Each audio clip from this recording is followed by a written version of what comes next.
जय श्री कृष्ण। श्री यमुना सर्वस्व ग्रंथ जो है परम पूज्य गोस्वामी श्री द्वारकेश लाल जी महोदय श्री द्वारा लिखित और संकलन उनके द्वारा, हिंदी अनुवाद देव किशन जी बिस्सा और सरला बिस्सा जी के द्वारा, और सुनने और पढ़ने के निमित्त हम लोग 41 पद जो यमुना जी पर हैं, उनमें 5 से 8 पद जो हैं उनके रचयिता हैं गोविंद स्वामी जी। 1 से 4 तक के श्री हरिराय महाप्रभु जी। आज छठे पद में हम प्रवेश कर रहे हैं। करें, आइए। श्री यमुनासी नाई कोई और दाता, जो इनकी शरण जात है दौर के, ताई को तिही छिन करू सनाथा। श्री यमुनासी नाई कोई और दाता, ए गुणगान रस खान रसना एक, सहस्र रसना क्यों न दई विधाता। गोविंद प्रभु तन मन धन बार ने, सबही को जीवन इन्हीं के जू हाथा। श्री यमुनासी नहीं कोई और दाता। इसका अर्थ है श्री यमुना जी जैसा दूसरा कोई दानवीर दाता नहीं। जो कोई दौड़ कर आपकी शरण में जाता है उसको वे उसी क्षण सनाथ कर देती हैं। ऐसे अलौकिक रस की खान है। इनके गुणगान करने को एक ही जीव है। ब्रह्मा जी ने इनके गुणगान के लिए 1000 जीव क्यों नहीं दी। गोविंद स्वामी इन पर ओ वर्णा ले, इनके ऊपर अपना तन मन धन न्यौछावर करते हैं। ऐसे यमुना जी के हाथ में सबका जीवन है। अब इसके विवरण में प्रवेश करते हैं। छठे पद में गोविंद स्वामी श्री यमुना जी की रूप लीला का वर्णन कर परोक्ष रीति से इनके गुणों के दर्शन कराते हैं। अब 7वें पद में गोविंद स्वामी श्री यमुना जी के गुणों का सीधा सीधा वर्णन करते हैं। कहते हैं, जमुना सी नाही कोई और दाता। जो दान देता है उसे दाता कहते हैं। एक समय श्री गुसाई जी में दामोदर दास हरसानी ने पूछा उनसे, दमला जी मोटो कौन, दान या दान देने वाला। दामोदर दास जी ने जवाब दिया कि दान कभी बड़ा नहीं होता है, उसमें भी जो दान में अपना सर्वस्व दे देता है वो सबसे बड़ा कहलाता है।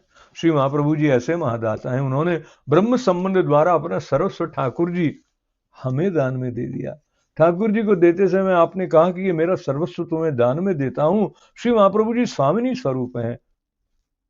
ठाकुर जी स्वामिनी जी के पति हैं, मात्र पति ही नहीं प्रियतम पति हैं।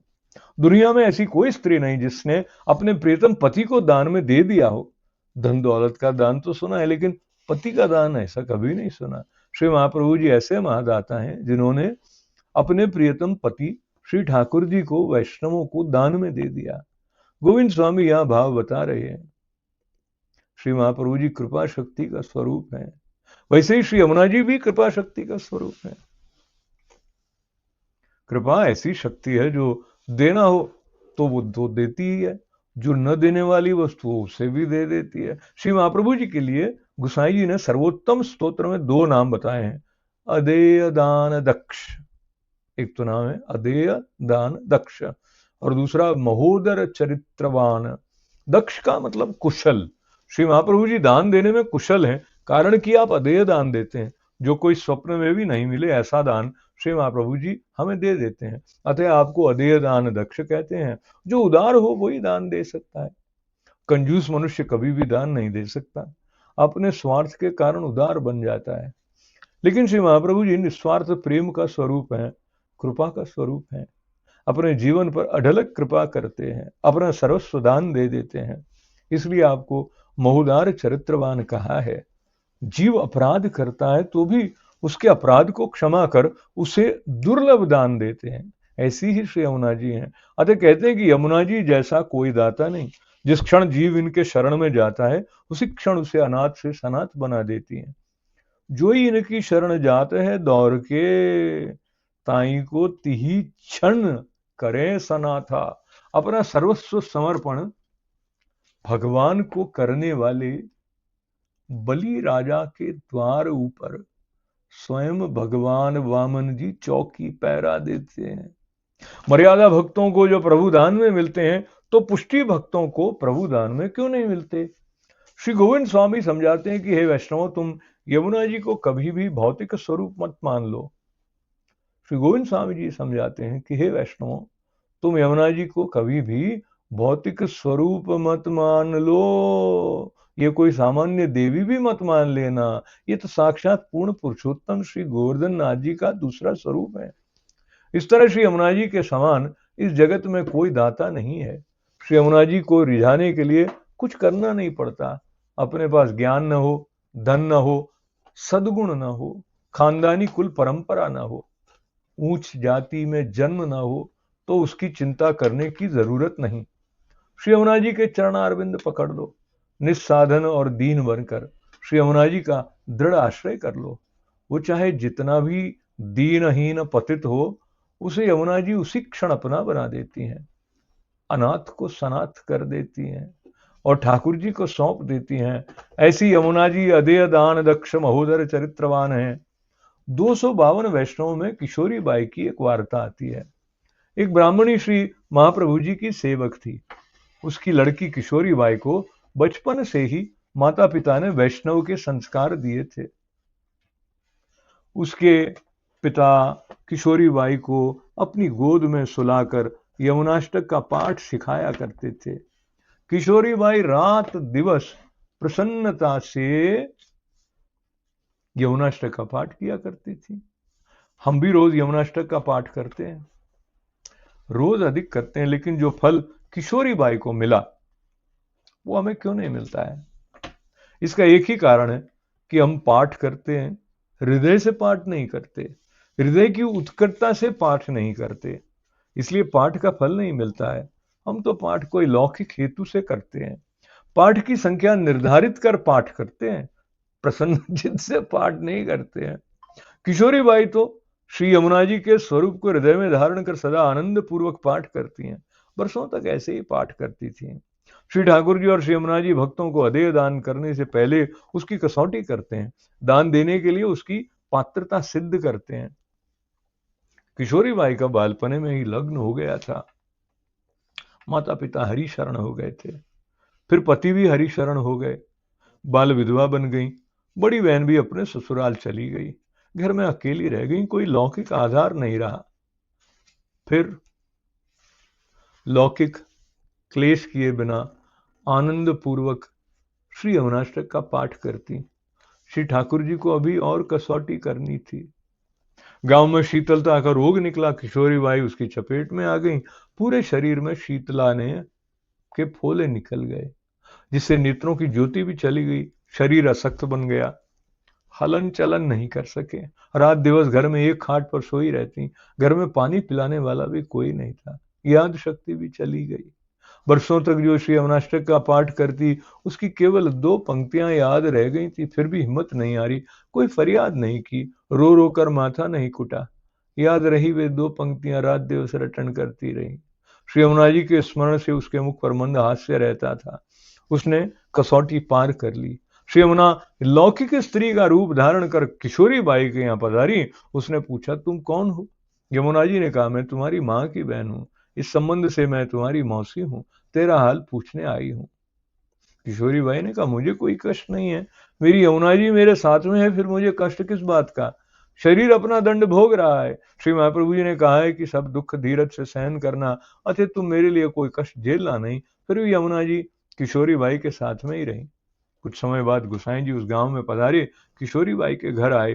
श्री यमुना जी साक्षात स्वरूप से प्रकट हुए और गुसाई जी को आज्ञा की कि इसे पहले जैसी कर दो। श्री गुसाई जी ने वरद हस्त किशोरी बाई के शरीर पर फेरा। किशोरी बाई को तनुनावत्व की प्राप्ति हो गई। उसे यमुना जी और गुसाई जी को साक्षात दर्शन दिए। श्री यमुना जी की सेवा उसे पधराई। ऐसी परम भगवदीय किशोरी बाई थी।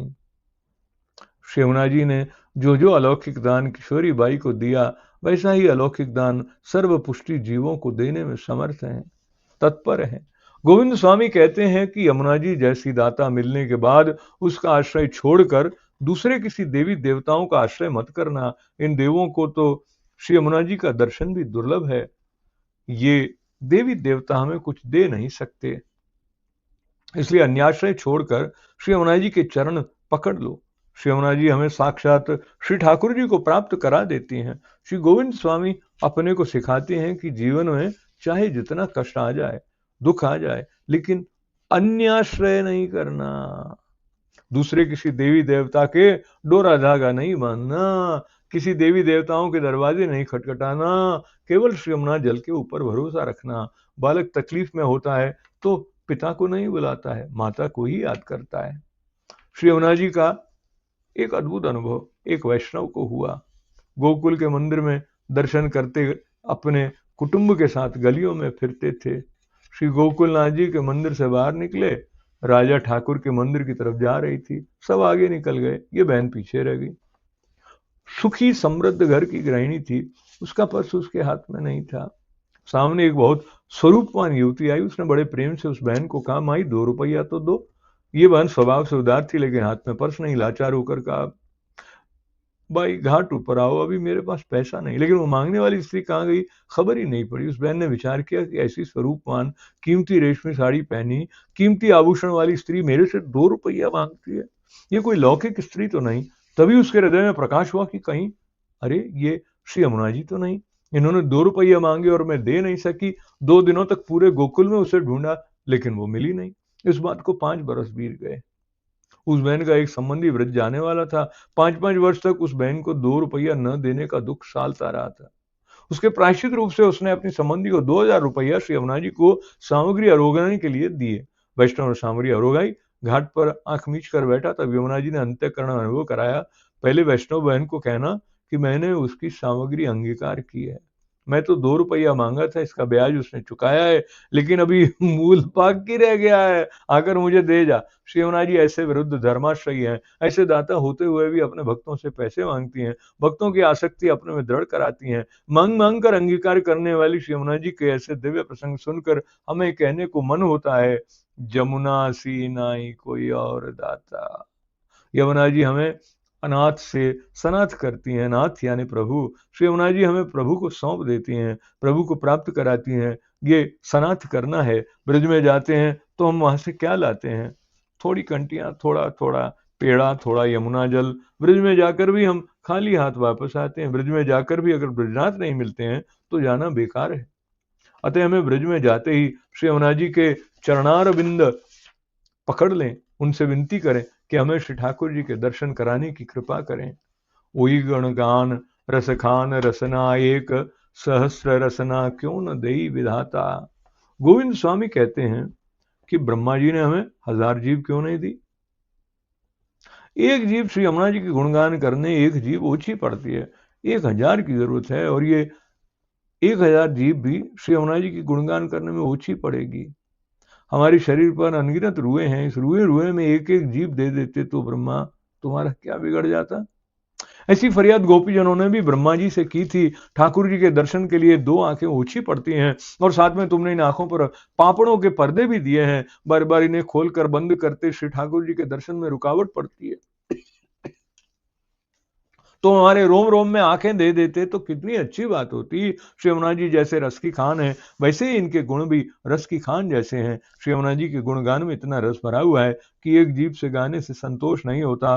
गोविंद बलि तन मन धन वारने, सबन को जीवन इन्हीं के हाथ।